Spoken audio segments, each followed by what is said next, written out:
ഒരുപാട് പ്രതിസന്ധികളിലൂടെയാണ് വി.ഡി. സതീശൻ കേരളത്തിന്റെ മുഖ്യമന്ത്രി സ്ഥാനത്തേക്ക് ഇപ്പോൾ നടന്നു കയറുന്നത്.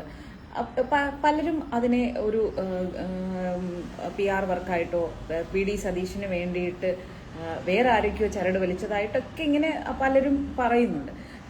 മുസ്ലിം ലീഗിന്റെ തലയിൽ വെക്കുന്നു, മുസ്ലിം ലീഗ് പറയുന്നത് ഇനി വി.ഡി. സതീശൻ കേൾക്കുള്ളൂ എന്നൊക്കെ പറഞ്ഞ് ഒരുപാട് തരത്തിലുള്ള വ്യാജ പ്രചരണങ്ങൾ ഇവിടെ നടത്തുന്നുണ്ട്.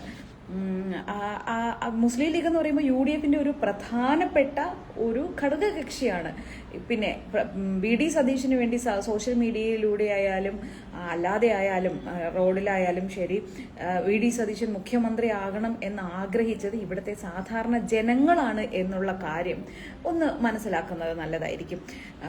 ഒരു രാഷ്ട്രീയ ബോധമോ രാഷ്ട്രീയത്തിൽ അഭിപ്രായങ്ങളോ പറയാത്ത പല ജനങ്ങളും സാധാരണക്കാർ, അതായത് 10 വർഷമാണ് പിണറായി സർക്കാരിനെ സഹിച്ചത് ജനങ്ങൾ. അപ്പോൾ ഒരു 5 വർഷമൊക്കെ ആണെങ്കിൽ ആൾക്കാരെ അങ്ങ് മറക്കും. പിന്നെ ആരോ പൊതുവെ പറയാറുണ്ടല്ലോ, ആര് ഭരിച്ചാലും നമ്മൾ ജോലി ചെയ്താൽ നമുക്ക് കൊള്ളാം എന്ന് പറയുന്ന ഒരു സാധാരണ ജനങ്ങൾ പോലും വി.ഡി. സതീശൻ മുഖ്യമന്ത്രി ആകണമെന്ന് ആഗ്രഹിച്ചു. ഇത് സാധാരണ ജനങ്ങളോട് സംസാരിച്ച് മനസ്സിലാക്കിയ കാര്യമാണ്. അപ്പൊ അതിനെ മറ്റാരുടെയും തലയിൽ വെച്ച് അതിന് മറ്റൊരു കഥ ക്രിയേറ്റ് ചെയ്യേണ്ട ആവശ്യമില്ല. അതൊരു വശം.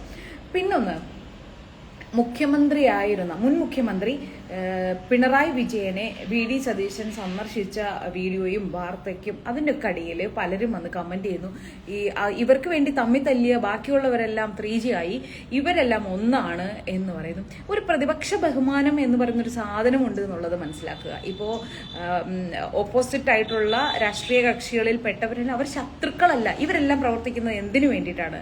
നാടിന് വേണ്ടിയിട്ടാണ് എന്നാണ് വെയ്പ്പ്. അപ്പോൾ ഏത് രാഷ്ട്രീയ പാർട്ടി ആയാലും അവർ ഭരണകക്ഷിയാവട്ടെ പ്രതിപക്ഷമാവട്ടെ അവർ യഥാർത്ഥത്തിൽ അവർ നിലകൊള്ളേണ്ടത് ജനങ്ങൾക്ക് വേണ്ടിയിട്ടാണ്.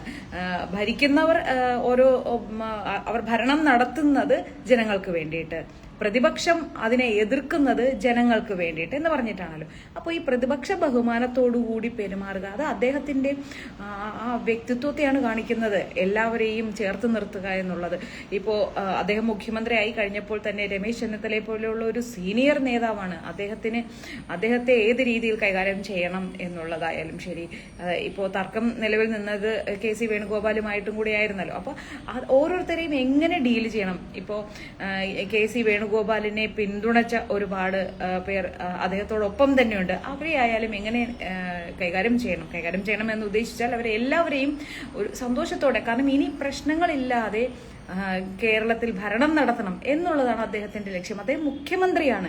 അപ്പോൾ അവിടെ ശത്രുക്കളില്ല, എല്ലാവരെയും ചേർത്ത് നിർത്തിക്കൊണ്ട് തന്നെയാണ് പോകേണ്ടത്. അപ്പോൾ പിണറായി വിജയൻ എന്ന് പറയുന്ന മുൻ മുഖ്യമന്ത്രിയോട് ഒരുപാട് പേർക്ക് വിദ്വേഷമുണ്ടാകാം, ഇഷ്ടക്കേടുണ്ടാവാം. അതൊരു വശം. അതുപോലെ ഇപ്പോൾ മുഖ്യമന്ത്രിയായി വരുന്ന വി.ഡി. സതീശന് മുൻ മുഖ്യമന്ത്രിയെ അങ്ങനെ മാറ്റി നിർത്തേണ്ട ആവശ്യമില്ല. ഇപ്പോൾ നിയമപരമായ എന്തെങ്കിലും നടപടികൾ അദ്ദേഹത്തിനെതിരെ എടുക്കേണ്ടി വരുന്ന സാഹചര്യത്തിൽ അത് അദ്ദേഹം സധൈര്യം ചിലപ്പോൾ കൈക്കൊള്ളുമായിരിക്കും. എന്ന് വെച്ച് ഒരു പ്രതിപക്ഷ നേതാവിനെ കണ്ടില്ലെന്ന് നടിക്കേണ്ട ആവശ്യമില്ല. വ്യക്തിപരമായ വൈരാഗ്യം രാഷ്ട്രീയത്തിൽ സൂക്ഷിക്കേണ്ട ആവശ്യമില്ല എന്നുള്ള ഒരു വ്യക്തമായ സന്ദേശമാണ് വി.ഡി. സതീശൻ അതിലൂടെ നൽകുന്നത്. അല്ലാതെ അത് കണ്ടിട്ട് ഇവർ ഒന്നാണോ, നമ്മൾ മണ്ടന്മാരാണ് എന്ന് പറഞ്ഞിട്ട് ഒരു വിദ്വേഷ പ്രചരണം നടത്തേണ്ട ആവശ്യമില്ല എന്ന കാര്യം മാത്രമേ പറയാനുള്ളൂ.